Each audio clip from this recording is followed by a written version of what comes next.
Oke, Assalamualaikum warahmatullahi wabarakatuh. Perkenalkan, nama saya Muhammad Apriasa Ramadan dari Pendidikan Fisika 2017. Di sini saya akan membahas soal yang diselesaikan dengan metode pengali Lagrange. Pertama, apa itu pengali Lagrange? Pengali Lagrange adalah metode untuk mencari nilai maksimum dan minimum suatu fungsi dari perhitungan nilai ekstrem sebuah fungsi yang menghadapi kendala berupa sebuah fungsi lain. Secara matematis bisa dituliskan dengan gradien f sama dengan lambda dikali gradien g. Baik, kita langsung ke contoh soalnya. Tentukan nilai maksimum dan minimum fungsi f dengan kendala yang diberikan. F, x, y, z sama dengan x pangkat 4 ditambah y pangkat 4 ditambah z pangkat 4. X kuadrat ditambah y kuadrat ditambah z kuadrat sama dengan 1. Baik, pertama kita ketahui dulu fungsi f-nya adalah x 4 ditambah y 4 ditambah z pangkat 4. Dan fungsi g-nya adalah x kuadrat ditambah y kuadrat ditambah z kuadrat. Setelah kita ketahui fungsinya, kita cari tahu dulu gradien dari kedua fungsi tersebut, di mana rumus gradien adalah vektor turunan parsial dari do xi ditambah do xy y j ditambah do zk. Baik, kita langsung cari gradien dari kedua fungsi ini.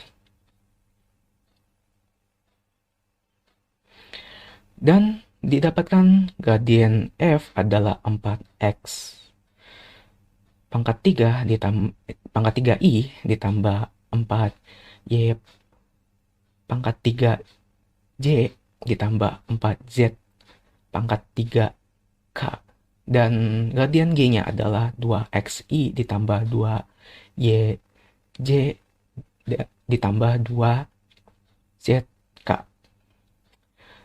Lalu selanjutnya dari kedua fungsi gradien ini, kita masukkan ke dalam rumus pengali Lagrange, di mana rumusnya adalah yang barusan tadi,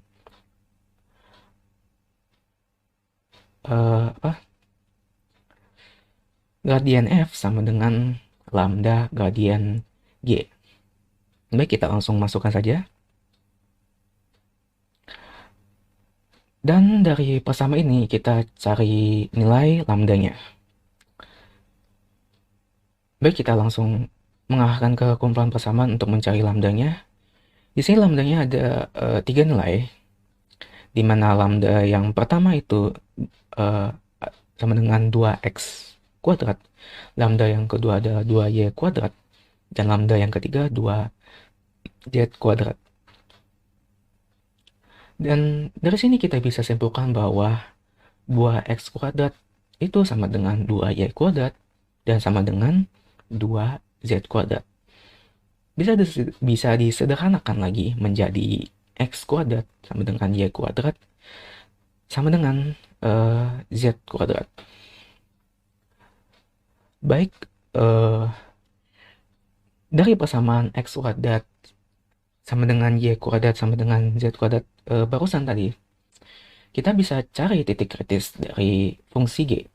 Kita cari titik kritisnya dari 3 kondisi ini, yaitu x, y, z tidak sama dengan 0, x sama dengan 0, dan y, z tidak sama dengan 0, x, y sama dengan 0, dan z tidak sama dengan 0.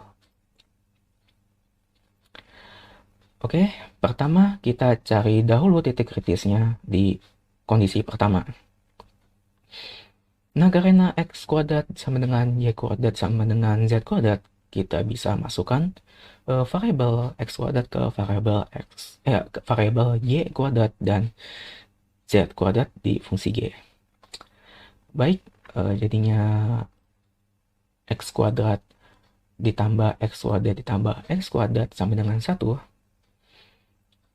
langsung ditambah 3x kuadrat sama dengan 1 dan didapatkan hasilnya x sama dengan plus minus 1 per akar 3.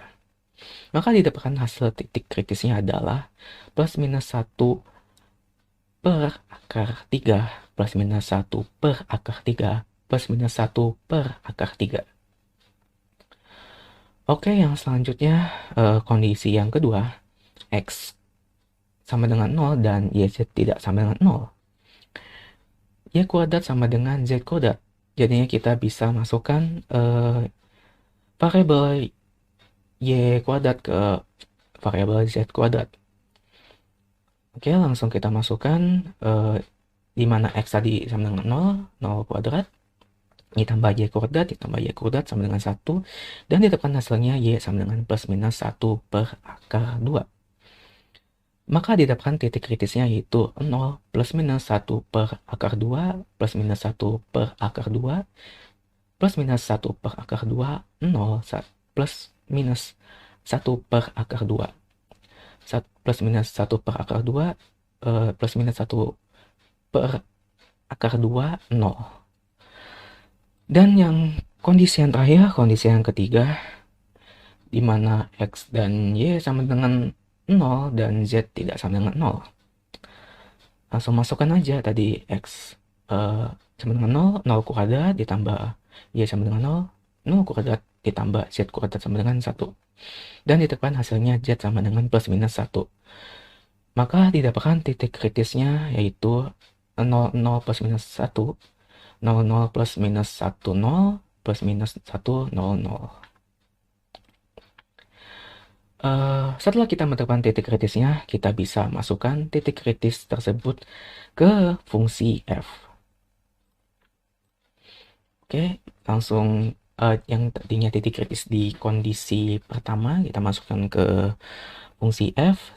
1 per 9 ditambah 1 per 9 ditambah 1 per 9 sama dengan 1 per 3. Lalu masukkan lagi yang kondisi yang kedua, didapatkan hasilnya 1 per 2. Dan kondisi yang ketiga, didapatkan hasilnya 1. Jadi nilai maksimum terjadi di titik 00 plus minus 1, 0 plus minus 1, 0 plus minus 1, 0, 0 dengan nilai 1.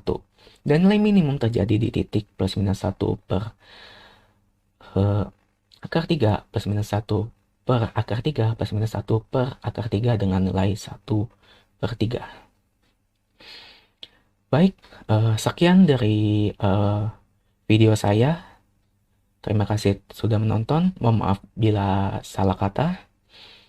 Wassalamualaikum warahmatullahi wabarakatuh.